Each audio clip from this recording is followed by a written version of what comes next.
और गुरु की दया हुई, सदगुरु की दया हुई और आप लोग सबकी सेवा से और ये पूरे संतों ने एक पूरे संतों ने बहुत सहयोग किया, बहुत सेवा किया, सबके लिए हृदय से सहाबंदगी है। सभी संतों ने बहुत खूब सेवा किया उन्होंने और सभी के लिए सहाबंदगी है। और अब इसी शब्दों के साथ आप समझते हैं कि एक शब्द गुरुदेव का ताके अनंत विचार आके मुंडन पंडिता वेद न पावे। सबसे बड़ी ये तीन कीड़ा देखिए, लोग का कीड़ा मर जाता है, लोग का कीड़ा समाप्त हो सकता है और क्रोध का कीड़ा समाप्त हो सकता है जो मनुष्य के जीवन में रहता है। लेकिन एक कीड़ा मनुष्य के जीवन में होता है वो समाप्त ना हो, वो कीड़ा जो है मरने वाला नहीं है, कोनो दवा का ना हो। लेकिन सत्संग रूपी दवा अगर देंगे तो ये काम, क्रोध, लोभ, मोह ये सब जो कीड़े हैं ये सब समाप्त हो जाते हैं। लेकिन अभी तक दवा ना निकला। ये कीड़ा है कि जाति के कीड़े, कि समाज में जाति के कीड़ा ही कि मौत ना जाए। ये जाति के कीड़ा मनुष्य के जीवन में ये हमेशा ये जो है कि वो चलता रहता है, उसे डिस्टर्ब करता रहता है। आज यही कारण है, हम तो कभी समाज में देखते तो मुझे बहुत दुख होता है कि आज भी लोगों के अंदर ऐसी कुंठित मानसिकता है, ऐसे लोगों की मानसिकता है कि ये जाति की जो जहर है, ये जहर जल्दी निकल नहीं पा रहा, ये कीड़ा जाति का निकल नहीं पा रहा। और जब तक ये जाति का कीड़ा नहीं निकल पाएगा ये समाज कभी जुड़ ही नहीं पाएगा, समाज में प्रेम की स्थापना कभी हो ही नहीं पाएगी। क्योंकि हम एक दूसरे को आप लोग देखिए, चिंतन करिए, ईश्वर के जाति बनाकर भेजा है कोई? ईश्वर बताइए, कोई भगवान जाति बनाकर के भेजा? क्योंकि ब्राह्मण, क्षत्रिय है, गणिया, कुंडी, केवल चमार, कोई भी जाति बनाकर के भेजा है? ये यहाँ सारी जातियां यहाँ सब अपनी अपनी जाति का अहंकार लेकर के भेजे। अब इसलिए लोगों की कनेक्टिविटी नहीं हो पा रही, कनेक्टिविटी लोगों का जुड़ाव नहीं हो पा रहा। बस जाति में ये फलाने जाति की नीच है, ऊंच है।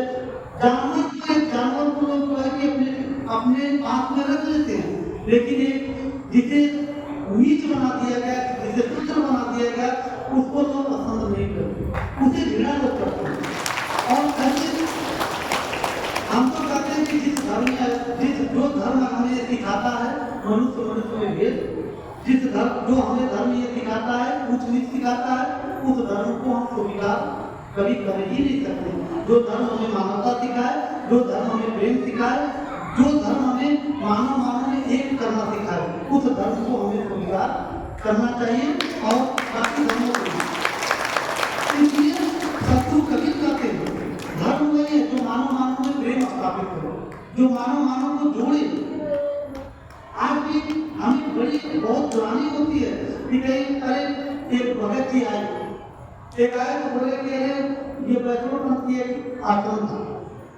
अरे बोले कि जो है कि जात सूत्र संतों का नाम लेकर के उन्होंने बोले कि आने का कि वही अच्छे बताओ संत का कौन जात होता है, बताओ जरा संत का कौन जात होता है, संत की जाति बताओ, संत किस कैटेगरी में आते हैं।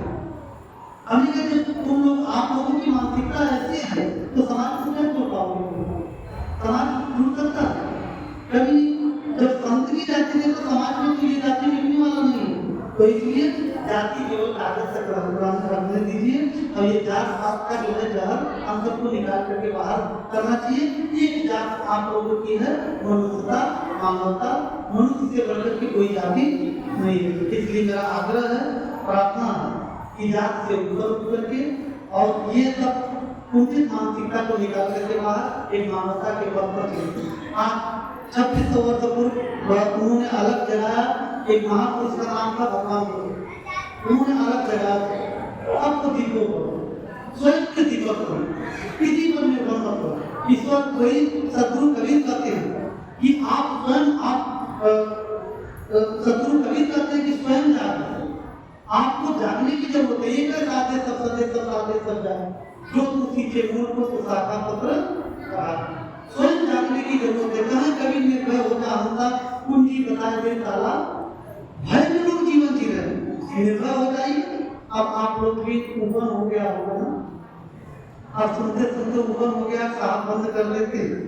लेकिन पता नहीं कौन सा पूर्वा हवा है क्या, पूरब की चल रही है, लेकिन तब भी यहाँ तक पूरी सब्जी की आँख नहीं आता, लेकिन पूरब की तरफ बनाकर इसलिए बहुत दूर बना।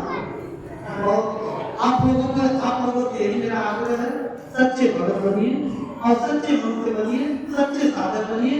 कहीं भी गुरु से जुड़े हुए हैं, लेकिन एक सच्चे गुरु का जो है किसी के बनिए। आपको कहीं से गुरु साधक सबको बनना चाहिए, साधना करिए, ध्यान करिए, जो गुरु जो ज्ञान दिए आपको निरंतर उस पॉजिटिव ऊर्जा को प्राप्त करने के लिए हमेशा ध्यान 10 मिनट 15 मिनट माता हम तो यही प्रार्थना करेंगे, बाहर लोगों का दुख समाप्त हो जाए। अभी बस ये कंपाउंड आपका हो गया, अब बस थोड़ी सी और व्यवस्था करना, उसके बाद हर महीने 3 दिन का शिविर चलाएंगे, ध्यान शिविर चलाएंगे। जिसको अपना भाई ध्यान करना हो आप आ सकते हैं, 3 दिन में किसी दिन भी आइए आप लोग। लेकिन आप लोग शुरुआत अपने घर को ध्यान स्थल बनाए, अपने घर में ही 10 मिनट 15 मिनट आधे घंटे भी आपको समय मिल जाए, परमात्मा को ध्यान करिए। एक रूटीन बना लीजिए, एक नियम बना लीजिए कि शाम को जो है कि पूजा स्थल पर बैठ करके सद्गुरु परमात्मा को याद करिए। जो आपको ज्ञान गुरु के द्वारा मिला उस पर अपने मन को स्थिर करिए, ध्यान को केंद्रित करिए। लेकिन देखिए जो साधक जन और जो कि ध्यान करते समय क्या है, गुरु सुनवा गुरु पीवा बच्चन की नौकरी है, मकान दुकान में ध्यान करते समय भी वही चित्रित करता जो हमारा ये चित्रगुप्त है, वही जो है कि पिक्चर खड़ा करके रुपया पैसा मकान दुकान खेती बाड़ी जो कि एक न एक दिन छूटना है। ये तो बहुत जरूरी है कि जीवन में आकर सब कुछ करना, रुपया भी जरूर कमाइए, लेकिन उसका दुरुपयोग न करिए, उसमें आसक्ति मत ना करिए। मकान है परमात्मा ने दिया है, जब तक हमारा जीवन है इसमें रहेंगे। बच्चे हैं जब तक ये शरीर है तब तक रिश्ता, पत्नी है जब तक परिवार है, जब तक नाता तब तक है जब तक ये स्वास्थ्य चल रहा है। स्वास्थ्य खत्म हुआ नाता छोड़ दो। कोई आजा पुरखों को कोई याद कर रहा है नहीं, कोई अपने बाप को चले गए आजा पुरखे चले गए, कोई याद कर रहा कि भैया उनका गर्मी में पंखा चला तक ना, ठंडी में जो है उनके पास कंबल है नहीं, कोई याद करता है। मरने का ख्याल अगर मनुष्य अगर रोज एक बार करे तो जो है कि उसकी वास्तविकता नैतिक जिम्मेदारी हो, उसको अपना स्वयं जीने लगेगा कि मेरी नैतिक जिम्मेदारी क्या, मुझे किसी का अगर कोई पूरे रास्ते पर जा ही नहीं सकता, रोज प्रति मरने का ख्याल करने, मरने का ख्याल आता सपना में आ जाए तो कितना घबराहट हो ना हो। अब तो ना बचपन में कभी जैसे मरने का ख्याल आ जाए और सपना आ जाए कितना घबराहट होता, लेकिन हम मर जाएंगे। और उसके बाद इसीलिए कभी साहब कहते हैं कि मृत्यु सत्य है, उसे कोई झुठला नहीं सकता, उसे गले लगाना ही पड़ेगा, उसे गले लगाना पड़ेगा, उसे कोई नकार नहीं करता, उसे कोई दूर नहीं करता। इसलिए मेरा आग्रह है कि मृत्यु सत्य है, लोग शांति स्वयं लेना चाहिए और शांति देना चाहिए। लेकिन अपने ऊपर जो शत्रु का पहाड़ आता है तो लोगों की आंखें नहीं रुकती, लेकिन दूसरों को लोग समझाते हैं, वही व्यक्ति समझाते। आप लोग किसी के यहाँ कोई घटना होती समझाते हैं नहीं, समझाते हैं, और लेकिन अपने ऊपर जब पड़ता है तो सहन कर पाते हैं नहीं सहन। वही इसी के कहते हैं कि ज्ञानपूर्ण जीवन जीना चाहिए, विवेकपूर्ण जीवन जीना चाहिए। इन्हें मृत्यु सत्य है। हमारे भगत जी एक तरह से बोले कि साहब जी वो ही नहीं रहते, माता जी चली गई तो वो नहीं रहते, बोले साहब जब आप लोग ही जानती है ये मृत्यु सत्य है, माता जी की जाना का चली गई। अब लोग वास्तविकता होना नहीं चाहिए। अगर अध्यात्म दृष्टि से देखेंगे, अध्यात्म नजरों से देखेंगे तो होना नहीं चाहिए। जितना रोएंगे उतना उस आत्मा को कष्ट पीड़ा हो, क्योंकि आत्मिक लगाव होता है, आत्मिक जुड़ाव होता है।